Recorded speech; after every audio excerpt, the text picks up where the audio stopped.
Hello friends, कैसे हैं आप सभी लोग। आई होप आप सभी लोग बहुत बढ़िया होंगे। मैं station master KR. Saini KR. Education पे आप सभी का स्वागत करता हूं। दोस्तों, आज इस वीडियो में बात करेंगे स्टेशन मास्टर के जॉब प्रोफाइल के बारे में। जी हाँ दोस्तों, मैं पिछले 6-7 साल से रेलवे में स्टेशन मास्टर के रूप में कार्यरत हूँ। तो आज मैं अपना एक्सपीरियंस जो है आप सभी लोगों के साथ में साझा करूंगा। आपको बताऊंगा कि स्टेशन मास्टर के जो क्या क्या काम यहाँ पे करने होते हैं। साथ ही दोस्तों, station master on duty station master जो होता है एक तरह से अपने स्टेशन का बॉस होता है और वो अपना स्टेशन का मालिक होता है। बिना उसकी परमिशन के कोई भी डिपार्टमेंट उसके स्टेशन पे काम नहीं कर सकता है। साथ ही सैलरी अलाउंसेस की बात करेंगे और इस वीडियो में स्टेशन मास्टर से रिलेटेड आपको A to Z जानकारी मिलने वाली है। दोस्तों, जैसा कि आप सभी लोग जानते हैं, NTPC 2024 ग्रेजुएट लेवल के फॉर्म भरे जा रहे हैं। उसमें स्टेशन मास्टर की भी पोस्ट है लेवल 6 के अंदर और चीफ कमर्शियल कम टिकट सुपरवाइजर की भी पोस्ट है। कई सारे भाइयों का स्टेशन मास्टर बनना है तो वो इस वीडियो को कंप्लीटली देख लेंगे और यहाँ से समझ लेंगे कि स्टेशन मास्टर को क्या क्या काम करने होते हैं। अगर उनको ऐसा लगे कि इस पोस्ट में जो है बर्डन ज़्यादा है तो वो जो चीफ कमर्शियल कम टिकट सुपरवाइजर को भी ऊपर डाल सकते हैं। दोनों लेवल 6 की पोस्ट है और कंपेरिजन डेट दोनों में अगर बर्डन की बात करें तो चीफ कॉमर्शियल कम टिकट सुपरवाइजर जो पोस्ट है उसमें बर्डन मास्टर की तुलना में कम रहने वाला होता है, क्योंकि वो जो कॉमर्शियल डिपार्टमेंट की पोस्ट है और ये ऑपरेटिंग डिपार्टमेंट की पोस्ट है। ऑपरेटिंग डिपार्टमेंट की किसी भी पोस्ट पे, किसी भी आप ग्रुप डी की पोस्ट पे चले जाओ या किसी भी पोस्ट पे ट्रेन मैनेजर है, स्टेशन मास्टर है, इन पे थोड़ा सा वर्कलोड यहाँ पे ज़्यादा रहता है, क्योंकि ट्रेन के ऑपरेशन से जो है सीधा सीधा इनका कनेक्टिविटी यहाँ पे रहती है। तो ये अपने इस वीडियो में कंप्लीटली जानेंगे स्टेशन मास्टर के जॉब प्रोफाइल के बारे में और कुछ टॉपिक्स के माध्यम से आपको समझाऊंगा। जैसे मैंने यहाँ पे 14 टॉपिक्स उठाए हैं, उनके माध्यम से हर एक टॉपिक्स पे डिटेल से चर्चा करेंगे। फोटोज़ के माध्यम से आपको समझाने की कोशिश करूंगा स्टेशन मास्टर के क्या काम होते हैं, रोड साइड स्टेशन के क्या काम होते हैं, मेन लाइन स्टेशन वगैरह के क्या काम होते हैं। तो देखिए, सबसे पहले तो अपना जो है पॉइंट है पोस्टिंग। पोस्टिंग में ऐसा है दोस्तों, आपका यहाँ पे CBT 1 एग्जाम होगा, CBT 2 एग्जाम होगा, उसके बाद में आपका जो है साइको का एग्जाम होगा। साइको के एग्जाम के बाद में आपका DV और मेडिकल होगा। मेडिकल इसमें अच्छा खासा लेवल का होता है, A2 मेडिकल स्टैंडर्ड इसका है, इसका और ट्रेन मैनेजर दोनों का। तो आपका DV मेडिकल सब जगह मेरिट वगैरह में आप फिट पाए जाते हो तो फिर आपको जो ट्रेनिंग के लिए जो भी आपका JDIT रहेगा ट्रेनिंग सेंटर, वहाँ पे आपको ट्रेनिंग के लिए भेज दिया जाएगा। वहाँ पे आपके 75 डेज वर्किंग डेज यानी लगभग 3 महीने की आपकी ट्रेनिंग होती है। उसके बाद में आपका जो डिवीजन होता है, जो आपको पहले अलॉट हो जाता है, वहाँ पे आपको डिविजनल हेडक्वार्टर भेज दिया जाता है ट्रेनिंग में पास होने के बाद में। तो वहाँ से फिर आपको जो पोस्टिंग की प्रक्रिया स्टार्ट होती है। पोस्टिंग में ऐसा है दोस्तों, वहाँ पे 10 से 15-20 दिन भी लग जाते हैं पोस्टिंग देने में, क्योंकि आप 150 लोग एक साथ होंगे तो उनका सारा कुछ रिकॉर्ड वगैरह बनाने में थोड़ा टाइम लग जाता है। लेकिन दोस्तों, पोस्टिंग जो होती है उसके लिए आपसे मांगा जाएगी कि आप किस स्टेशन पे जो आप जाना चाहते हो, आपसे लिखित में लिया जाएगा। लेकिन जो पोस्टिंग दी जाएगी वो डिपेंड करेगा आपका जो डिवीजन रहेगा उसके ऊपर पूरी तरह से, क्योंकि दोस्तों आपने जहाँ की रिक्वायर्ड की है वहाँ पे अगर स्टेशन मास्टर कैटेगरी फुल होगा तो फिर आपको रैंडम किसी भी स्टेशन में पोस्टिंग दी जा सकती है, और अगर वो वहाँ पे जगह खाली है तो फिर आपको उस स्टेशन में भी पोस्टिंग दी जा सकती है। रेलवे कोशिश करता है दोस्तों आपको आपके घर के नज़दीक पोस्टिंग देने की। मान लेते हैं आप जो है जयपुर जोन से यानी RRB अजमेर से आप फॉर्म लगाते हो और यहाँ पे NWR में आपको आपका घर जो है जयपुर डिवीजन पड़ता है, तो रेलवे कोशिश करता है कि आपको जयपुर डिवीजन ही मिले, आपको जोधपुर ना मिले, जोधपुर वालों को जोधपुर मिले, अजमेर वालों को अजमेर मिले और बीकानेर वालों को बीकानेर मिले। ऐसी जो है रेलवे की कोशिश रहती है, जैसा हमने पिछली 2-3 भर्तियों में देखा है। तो उस हिसाब से रेलवे पे पोस्टिंग देता है डिवीजन, लेकिन ये बशर्ते हैं कि उस जोन में आपका घर पड़ना चाहिए। अब एक बंदा यहाँ अजमेर का है और उसने जो है चेन्नई से लगाया तो फिर वहाँ तो उसको रैंडम कहीं भी मिल जाएगा, लेकिन अजमेर वाला बंदा है और ये अपने NWR में फॉर्म लगाया तो उसको NWR में कोशिश की जाएगी कि उसका होम डिवीजन ही यहाँ पे दिया जाए। तो इस हिसाब से आपकी यहाँ पे पोस्टिंग होती है। शुरुआत में आपको छोटा स्टेशन भी दिया जा सकता है, शुरुआत में बड़ा स्टेशन जंक्शन स्टेशन भी दिया जा सकता है, डिपेंड करेगा डिवीजन के ऊपर। हमारे साथ के कई साथी ऐसे हैं जिनको शुरुआती में बड़े जंक्शन स्टेशन मिले थे, मेरे को भी जो है जंक्शन स्टेशन में पोस्टिंग दी गई थी। तो ये पोस्टिंग की प्रक्रिया आपको यहाँ पे समझ में आ गई। बात करते हैं दोस्तों ड्यूटी आवर्स की। देखिए, स्टेशन मास्टर का जो ड्यूटी आवर्स होता है 6 घंटे भी होता है, 8 घंटा भी होता है, 12 घंटे भी होता है। डिपेंड करेगा पूरी तरीके से आपका स्टेशन किस टाइप का है। देखिए, बहुत ज़्यादा बिजी रूट वाला स्टेशन है आपका, जैसे कि मैं बात करूँ दिल्ली हो गया, कोलकाता हो गया, मुंबई हो गया, ऐसे स्टेशन मेट्रो शहर जो है जहाँ पे बहुत ज़्यादा रस रहता है, बहुत ज़्यादा ट्रेनों की आवाजाही रहती है, तो वहाँ पे स्टेशन मास्टर का जो रोस्टर होता है वो 6-6 घंटे की 4 शिफ्ट यहाँ पे चलती है। दूसरी दोस्तों मैं बात करूँ मेन लाइन स्टेशन वगैरह, जैसे कि या फिर जयपुर अजमेर जो एवरेज स्टेशन होते हैं जहाँ पे बहुत ज़्यादा भी रस नहीं होता और बहुत कम भी नहीं होता, तो उन स्टेशनों पे आपकी रोस्टर रहेगा, 8-8 घंटे की ड्यूटी रहेगी, 3 शिफ्ट चलेगी, है ना, डे नाइट सारा कुछ आपको यहाँ पे करना होगा। तीसरा जो स्टेशन होता है दोस्तों रोड साइड या ब्रांच लाइन के जो स्टेशन होते हैं जहाँ पे पूरे 12 घंटे में 10 से 15-20 गाड़ी ही चलती होगी, तो वहाँ पे आपको जो 12 घंटे का रोस्टर होता है, सुबह 6 से शाम के 6 तक, 18 बजे तक, और शाम को 18 से सुबह 6 बजे तक। तो इसमें कोई कहीं कहीं 8 से 20 भी होता है, 20 से 8 भी होता है, डिपेंड करता है। बाकी 12-12 घंटे की जो यहाँ पे शिफ्ट चलती है, एक डे और एक नाइट शिफ्ट यहाँ पे चलती है। अब दोस्तों बात करते हैं नेचर ऑफ ड्यूटी की। तो देखिए नेचर ऑफ ड्यूटी में आपको इतना समझ में आ गया कि रोस्टर में आपकी ड्यूटी चलती है और रेलवे का जो है एक ऐसा पद है जिसको रेलवे स्टेशन मास्टर जो होता है इसको आइकन ऑफ इंडियन रेलवे बोला जाता है। जी हाँ दोस्तों, और यहाँ पे रेस्पेक्ट बहुत शानदार होती है। लेकिन इसका जो नेचर ऑफ वर्क है, यहाँ पे आपको ड्यूटी वगैरह शिफ्ट वाइज चलती रहेगी, डे नाइट सारा कुछ आपकी ड्यूटी यहाँ पे रहेगी। नाइट ड्यूटी भी आपको करनी होगी। शुरुआत में जब आप लगोगे तो आपका आरजी और एलआर में ड्यूटी करनी होगी, तो आपको अपने हेडक्वार्टर से 50-60 किलोमीटर भी जाना पड़ सकता है। तो वहाँ पे आने जाने में काफ़ी सारा टाइम आपका खर्च होगा। और लेकिन जो इसके लिए रेलवे आपको 1000 रुपये पर डे का टीएबी पे देने वाला होता है। साथ दोस्तों त्योहारों को आपको यहाँ पे छुट्टियाँ नहीं होती है, त्योहारों को आपको ड्यूटी वगैरह करनी होती है। तो ये जरूरी नहीं है कि सभी त्यौहार जो आप अपने घर से मना पाओ। लेकिन अगर ये नौकरी लोकल में है, जैसे आपके घर के आसपास 10-15 किलोमीटर की दूरी पे आपका स्टेशन है, तो आप किसी भी शिफ्ट में ड्यूटी करके त्यौहार जो आप अपनी फैमिली के साथ में मना सकते हो। लेकिन लोकल के अंदर अगर आप हो तो बहुत अच्छी चीज़ यहाँ पे रहने वाली होती है।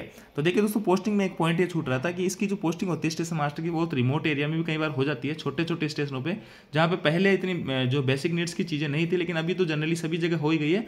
लेकिन बहुत ही छोटे स्टेशनों पे जहाँ पे बच्चों के रहने खाने पीने की व्यवस्था ढंग से नहीं होती है, लेकिन आसपास के जो भी कस्बे वगैरह होते हैं वहाँ पे आप रह के अपने स्टेशन से अप डाउन कर सकते हो। तो यहाँ पे आपका जो है नेचर ऑफ ड्यूटी का बात हो गई। अब बात करते हैं नंबर ऑफ स्टेशन मास्टर पर शिफ्ट। ये भी बहुत जो है जानना जरूरी है कि एक शिफ्ट में कितने स्टेशन मास्टर ड्यूटी करते हैं। तो देखिए दोस्तों ये पूरी तरह से डिपेंड करता है आपका स्टेशन किस हिसाब का है। अगर आपका बहुत बिजी रूट है, जैसे मैं बात करूँ लुधियाना हो गया, दिल्ली हो गया, मुंबई हो गया, तो वहाँ पे एक शिफ्ट में 10 से 10, 15 स्टेशन मास्टर भी एक शिफ्ट में काम करते हैं। और जैसे कोई बहुत ही ब्रांच लाइन स्टेशन है, बहुत छोटे स्टेशन है, या रोड साइड स्टेशन है, मेन लाइन के स्टेशन है, तो वहाँ पे बहुत ज़्यादा वर्कलोड नहीं होता है, तो वहाँ पे एक स्टेशन मास्टर एक शिफ्ट में ड्यूटी करता है। एक स्टेशन मास्टर के साथ में एक पॉइंट्समैन रहता है। और जो बड़े जंक्शन स्टेशन होते हैं वहाँ पे पॉइंट्समैन की जो संख्या होती है वो भी डिपेंड करता है काम के हिसाब से। तो वहाँ पे एक शिफ्ट में 20-20, 30-30 पॉइंट्समैन भी ड्यूटी करते हैं। जैसे मैं जयपुर की बात करूँ तो जयपुर में एक शिफ्ट में स्टेशन मास्टर 7 से 8 स्टेशन मास्टर काम करते हैं ओवरऑल सारे, और पॉइंट्समैन भी 10 से 15 जो है पॉइंट्समैन एक ड्यूटी में यहाँ पे काम करते हैं। तो पूरी तरह से डिपेंड करता है आपका स्टेशन पे कि आपके स्टेशन पे वर्कलोड कितना किस हिसाब से है। अब देखिए दोस्तों स्टेशन मास्टर का जो मेन वर्क क्या क्या होता है, मेन काम स्टेशन मास्टर क्या होता है। तो देखिए मेन काम को आप यहाँ कुछ फोटोज के माध्यम से समझ सकते हैं। ये स्टेशन मास्टर का मेन काम जो होता है सबसे बड़ा तो ये, तो इसके पास में एक पैनल होता है। पैनल यहाँ पे आप बत्तियां देख पा रहे होंगे, और ये पैनल जो होता है बड़ा और छोटा डिपेंड करेगा स्टेशन के ऊपर से। इसके ऊपर आपका स्टेशन का पूरा डायग्राम रहता है। ट्रेनों का जो मूवमेंट करना होता है आपको इसी पैनल के माध्यम से करना होता है। कौन सी ट्रेन को किस लाइन में लेना होता है आपको डिसाइड करना होता है कंट्रोल से बात करके, और कौन सी लाइन से गाड़ी को डिस्पैच करना है, सारी कुछ चीज़ें आपको यहाँ पे ध्यान रखनी होती है। तो ये जो है पैनल, और आजकल जो है आपके वीडियो वाले पैनल भी आ गए हैं जो कि आपको माउस से क्लिक करने होते हैं, ऐसे बटन वगैरह नहीं होते हैं, तो वो बहुत और भी ईजी हो गया। जैसे जैसे दोस्तों टेक्नोलॉजी आ रही है तो स्टेशन मास्टर या रेलवे की सभी जॉब जो है यहाँ पे थोड़ी स्मूथ होनी जा रही है। एक ऐसा टाइम था जहाँ पे मैनुअल काम होता था, तो वहाँ पे अलर्टनेस की बहुत ज़्यादा आवश्यकता पड़ती थी, है ना। वहाँ पे थोड़ी सी गलती की वजह से बड़ा एक्सीडेंट हो सकता था। लेकिन आजकल ऐसी इंटरलॉकिंग आ गई है कि अगर आप यहाँ पे गलती करोगे तो गलती की ये जो सिस्टम है आपको गलती करने की परमिशन यहाँ पे नहीं देगा। तो आजकल जो ड्यूटी है बहुत ही स्मूथ यहाँ पे होती जा रही है रेलवे के सभी डिपार्टमेंट की। तो मेन काम जो है आपका पैनल का ऑपरेट करने का रहेगा। यहीं से आप जो है इन बटनों के माध्यम से सिग्नल दोगे और गाड़ी को डिस्पैच रिसीव करोगे, सारा कुछ काम यहाँ से चलता रहेगा। दूसरा काम दोस्तों यहाँ पे सिग्नलिंग का रहेगा।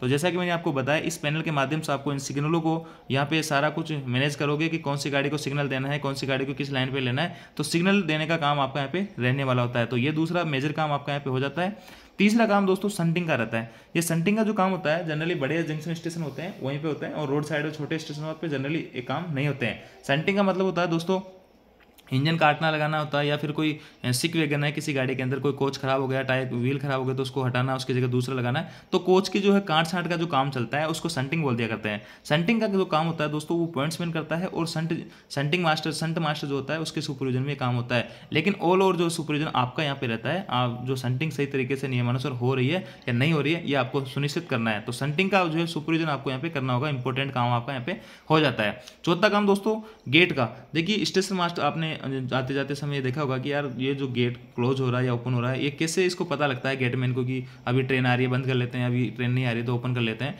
तो ये जो है स्टेशन मास्टर फोन से कनेक्ट होता है, जो भी इसका नियर बाई स्टेशन होता है वहाँ से, और स्टेशन मास्टर इसको इन्फॉर्म करता है कि इस टाइम गाड़ी आने वाली है। और अगर गाड़ी आने में 2-5 मिनट अगर देरी हो जाती है तो ये जो है एक बार गेट क्लोज होने के बाद में चाहे 10 मिनट लगे गाड़ी को आने में या 15 मिनट लगे, ये गेट को ओपन नहीं करता है। अगर गेट को ओपन करने की आवश्यकता है तो पहले स्टेशन मास्टर से बात करेगा, इंश्योर करेगा कि गाड़ी नहीं है या फिर गाड़ी लेट चलेगी तो उस हिसाब से ये जो है यहाँ पे गेट को ओपन करता है। तो ये गेट को क्लोज और ओपन करवाना ये भी स्टेशन मास्टर का बहुत ही इंपॉर्टेंट काम होता है दोस्तों, बहुत इंपॉर्टेंट। इसमें अगर लापरवाही नहीं चल सकती।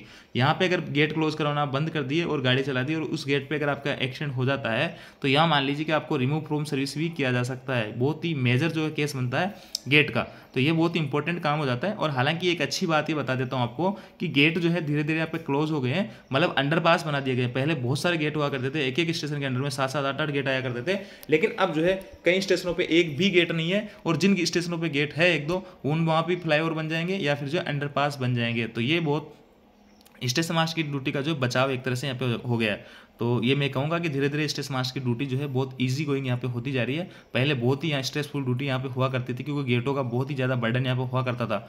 और अब देखिए दोस्तों आगे बात करते हैं, ये जो मेन आपका लोड जो आपका रेक जो आता है, रेक का प्लेसमेंट देने के। जैसे कि दोस्तों आपने देखा होगा कोई मालगाड़ी खाली है या फिर भरी हुई आ रही है, अगर लोडिंग होगी अनलोडिंग होगी तो वो एक पर्टिकुलर लाइन पे होती है, जो कि साइडिंग होती है, साइड में वो लाइन होती है, वहीं पे गाड़ियाँ वगैरह लग जाती है। अब मान लो तो कि पटरियों के बीच में एक पटरी पे तो ये लोडिंग अनलोडिंग का काम हो नहीं सकता, तो इनका साइडिंग का एक अलग लाइन होती है जहाँ पे गाड़ियाँ वगैरह इसके पास में लग जाती है, यहाँ से लोडिंग और अनलोडिंग इसकी हो जाती है। तो जैसे ही कोई गाड़ी आपके पास में आप जब रिसीव करोगे तो मेन लाइन में रिसीव करोगे, उसके बाद में तुरंत आपको जो है इस रेक का प्लेसमेंट भी देना होता है। और ये जो है बहुत ही इंपॉर्टेंट काम होता है, क्योंकि रेलवे की अर्निंग होती है पूरी तरीके से मालगाड़ी के ऊपर डिपेंड करती है। तो यहाँ पे लोडिंग और अनलोडिंग का काम जितना फास्ट ही चलेगा उतना ही रेलवे का अर्निंग होगी। तो जैसे ही कोई रेक आता है तो आपको उसको तुरंत जो है उसकी जो लाइन होती है निर्धारित लाइन, उस पर आपको प्लेसमेंट देना होता है लोडिंग और अनलोडिंग के लिए। अब दोस्तों बात करते हैं लोड स्टेबल की। लोड स्टेबल क्या होता है दोस्तों, जैसे कोई गाड़ी है आपके यहाँ पे आ गई और वो खड़ी रहेगी, मान लेते कोई ईसीआर या कोई स्पेयर कोच वगैरह है जो कि 10-15 दिन या महीने 2 महीने आपके पास खड़े रहेंगे, मतलब आपके 1-2 घंटे से ज़्यादा भी अगर खड़े रह रहे हैं, 10 मिनट भी खड़े रह रहे हैं, तो आपको उसको लोड स्टेबल यहाँ पे करना होता है। जनरली उसमें अगर ड्राइवर गार्ड बैठे हैं तो उसको लोड स्टेबल नहीं करते हैं, जैसे मान लेते हैं कि 1 घंटे में चलने वाली है और ड्राइवर गार्ड उसमें बैठे तब तो नहीं, लेकिन अनमेड अगर वो है तो उसको आपको 10 मिनट भी नहीं छोड़ना है, उसको स्टेबल करना है। स्टेबल का मतलब क्या होता है दोस्तों, उसको जो है व्हील पे आगे पीछे 2-2 गुटके लगाते हैं, चेन वगैरह बांधना होता है, ये सारा काम पॉइंट्समैन करता है। लेकिन इसका जो सुपरविजन होता है वो आपका अगर गार्ड है तो गार्ड के सुपरविजन, अन्यथा स्टेशन मास्टर की पूरी तरह से जिम्मेदारी रहेगी कि ये जो है लोड सही तरीके से स्टेबल कर दिया गया, सही तरीके से हैंड ब्रेक लगा दिए गए या नहीं लगा दिए गए। अगर दोस्तों इसमें सही तरीके से लोड स्टेबल वगैरह नहीं होगा, हैंड ब्रेक वगैरह नहीं लगाए जाएंगे तो ये रोल हो जाएगा और डिरेलमेंट होने की जो है घटना यहाँ पे हो सकती है, और दूसरी सामने तरफ से कोई गाड़ी आ रही है उससे जाके टकरा जाए तो मेजर जो है एक्सीडेंट का कारण बन सकता है। तो ये बहुत ही इंपॉर्टेंट चीज़ होती है, ये भी स्टेशन मास्टर का बहुत ही महत्वपूर्ण काम होता है। और ऐसी अभी 1-2 इंसिडेंट आपने पंजाब में देखा भी होगा, लोड स्टेबल नहीं था तो वहाँ पे गाड़ी रोल होकर कितनी दूर 70 किलोमीटर तक जो है गाड़ी रोल होकर जो चल गई थी। तो ऐसी गलती ना हो, कोई भी स्टेशन मास्टर जो भाई बनेंगे या बने हुए वो लोड स्टेबल का विशेष तौर से ध्यान रखिए। इसके लिए प्रॉपर रजिस्टर मेंटेन किया जाता है, उसको अच्छे से मेंटेन किया जाए। दोस्तों बात करते हैं ऑल राइट सिग्नल की। तो ऑल राइट सिग्नल होता है दोस्तों जब भी स्टेशन से बिना रुके गाड़ी को जा रही है तो उसको स्टेशन मास्टर जो है स्टेशन साइड से ऑल राइट सिग्नल मिलेगा और ऑफ साइड से पॉइंट्स में मिलेगा और गाड़ी को पूरी वॉच करेंगे। गाड़ी में किसी भी टाइप की समस्या दिखती है तो रेड फ्लैग दिखा के गाड़ी को रुकवा लेंगे और जहाँ भी दिक्कत है उसको दूर करवाने के बाद में गाड़ी चलाएंगे। और ये सेंटिंग का काम मैंने आपको बता दिया। अब देखिए ये तो जो है मेन लाइन स्टेशन या फिर जंक्शन स्टेशन के काम हो गए जनरली, जहाँ पे ये छोटे स्टेशन पर काम नहीं होता है। अब देखिए रोड साइड स्टेशन जो होते हैं वहाँ पे आपको बुकिंग का काम भी करना होगा, रिजर्वेशन का भी काम करना होगा अगर वहाँ पे पीआरएस लगा होता, और भी कई तरह के जो कॉमर्शियल काम होते हैं वो भी आपको करने होंगे। क्योंकि दोस्तों बड़े जंक्शन स्टेशन जो होते हैं वहाँ पे डिपार्टमेंट सेपरेट होते हैं, बुकिंग का, रिजर्वेशन का, उसका ऑपरेटिंग वालों से, स्टेशन मास्टर से कोई लेना देना नहीं होता है। हालांकि ओवरऑल इंचार्ज तो स्टेशन मास्टर होता है, लेकिन यहाँ पे सारे डिपार्टमेंट अलग अलग होते हैं। लेकिन रोड साइड स्टेशनों पे ऐसे डिपार्टमेंट अलग नहीं होते हैं। टिकट वगैरह भी काटना तो आपको खुद को काटना होगा स्टेशन मास्टर को, और जो कि हालांकि 2-5 टिकट यहाँ पे करते हैं, ज़्यादा नहीं करते हैं। और कोई पीआरएस वगैरह रिजर्वेशन वगैरह है वो, या फिर इंक्वायरी कोई अनाउंसमेंट वगैरह करना है तो वो भी आपको यहाँ पे करना होगा। कहने का मतलब कॉमर्शियल का काम भी रोड साइड स्टेशन पे स्टेशन मास्टर को ही करना होता है। तो ये भी आपको ध्यान रखना है। साथ दोस्तों लोडिंग अनलोडिंग जहाँ होती है और महीने में 2-5 गाड़ी लोडिंग अनलोडिंग होती है तो वहाँ पे बाबू नहीं होता है, गुड्स का बाबू नहीं होता है, आपको स्टेशन मास्टर को यहाँ पे मैनेज करना होता है छोटे स्टेशनों पे। इसके अलावा दोस्तों आपके पास में जो भी रिकॉर्ड्स अपडेट होते हैं, जो भी कर्मचारी आपके उसमें काम करते हैं, ग्रुप डी के जो भी है, तो उनके सबके जो है रिकॉर्ड वगैरह अपडेट आपको करना होता है। वैसे ये काम एसएस का होता है, लेकिन ऑन ड्यूटी स्टेशन मास्टर को भी चीज़ें ध्यान यहाँ पे रखनी होगी। रेस्पेक्ट में बात करूँ दोस्तों तो रेलवे के अंदर ग्रुप सी और ग्रुप डी के अंदर सबसे रेस्पेक्टेबल पोस्ट आप स्टेशन मास्टर को मान सकते हैं। जैसे कि आपने देखा भी होगा कोई भी रेल मंत्री आता है, कोई भी कभी भी कितना ही बड़ा अधिकारी आता है तो सबसे पहले स्टेशन मास्टर मिलता है। तो रोड साइड स्टेशन में, मेन लाइन स्टेशन में कहीं भी हो आपकी रेस्पेक्ट अभी शानदार रहने वाली होती है। इसके अलावा दोस्तों बात करते हैं आपको क्लीननेस की। तो ये जो है आपका जो भी सराउंडिंग एरिया रहेगा स्टेशन का, वहाँ पे आपको क्लीननेस की आपकी जिम्मेदारी रहेगी कि आपका जो स्टेशन है एक तरह से आपका घर के हिसाब से रखना है उसको। वहाँ पे जो भी कमियां हैं उनको दूर करने की आपको कोशिश करनी है। तो सफाई वगैरह का आपको समय समय पर निरीक्षण वगैरह करना होता है। बेसिक नीड्स, जो पैसेंजर्स की बेसिक नीड्स होती है, जैसे टॉयलेट वगैरह हो गई, या फिर जो आपका पानी की समस्या हो गई, कूलर पंखे वगैरह हो गए, वेटिंग वगैरह हो गए, वहाँ पे सही तरीके से सारी कुछ चीज़ें प्रॉपर है नहीं है, ये भी समय समय पर स्टेशन मास्टर को निरीक्षण करना होता है। और इसके अलावा दोस्तों यहाँ पे बात करते हैं आगे फर्स्ट एड की। देखिए हर स्टेशन पे एक फर्स्ट एड बॉक्स होता है और स्टेशन मास्टर को फर्स्ट एड की ट्रेनिंग भी दी जाती है। किसी पैसेंजर का कोई चोट वगैरह आ जाती है और वहाँ पे कोई डॉक्टर वगैरह अवेलेबल नहीं होता है, तो स्टेशन मास्टर को फर्स्ट एड वहाँ पे दी जाती है। फर्स्ट एड जो बॉक्स होता है उसमें से सारी कुछ चीज़ें, दवाई वगैरह का नॉलेज स्टेशन मास्टर को होता है जनरली, तो वो जो है उस हिसाब से पट्टी वगैरह करता है और इसको ट्रेनिंग जेडाटिया के अंदर दी जाती है फर्स्ट एड बॉक्स की। तो ये इतने सारे काम आपको यहाँ पे करने होते हैं। तो दोस्तों मेन जो काम थे वो मैंने आपको बताया, और भी कई छोटे मोटे काम स्टेशन मास्टर को करने होते हैं, लेकिन बेसिकली ये काम यहाँ पे स्टेशन मास्टर का रहता है। अब दोस्तों इस बात करते हैं कि फैमिली लाइफ कैसे रहती है। तो यहाँ पे आपकी जो ड्यूटी रहती है 8 या 12 घंटे की जो भी रहती है, उसके बाद में आप अपनी फैमिली के साथ में टाइम बिता सकते हो। आपको क्वार्टर वगैरह की फैसिलिटी दी जाती है, और अगर आप घर के अपने नियर बाई स्टेशन हो, अपने जो होम आपका घर है जहाँ पे, वहाँ से 10-15 किलोमीटर दूर है, तो फैमिली आप अपने घर से अप डाउन कर सकते हो। वैसे बड़ी बात यहाँ पे नहीं है। तो फैमिली लाइफ इसमें ठीक अच्छी खासी रहने वाली होती है। स्टेबल जॉब है, शिफ्ट वाइज ड्यूटी चलती है, हालांकि डे नाइट वगैरह, लेकिन फैमिली के पास में आप रह सकते हो। तो इस हिसाब से, और दोस्तों अगर आपकी पोस्टिंग छोटे स्टेशन पे, तो जैसे मैंने पहले आपको बताया था, नियर बाई जो भी कस्बा है फैमिली को आप वहाँ रख लोगे और वहाँ से आप अप डाउन कर सकते हो स्टेशन मास्टर की जॉब में।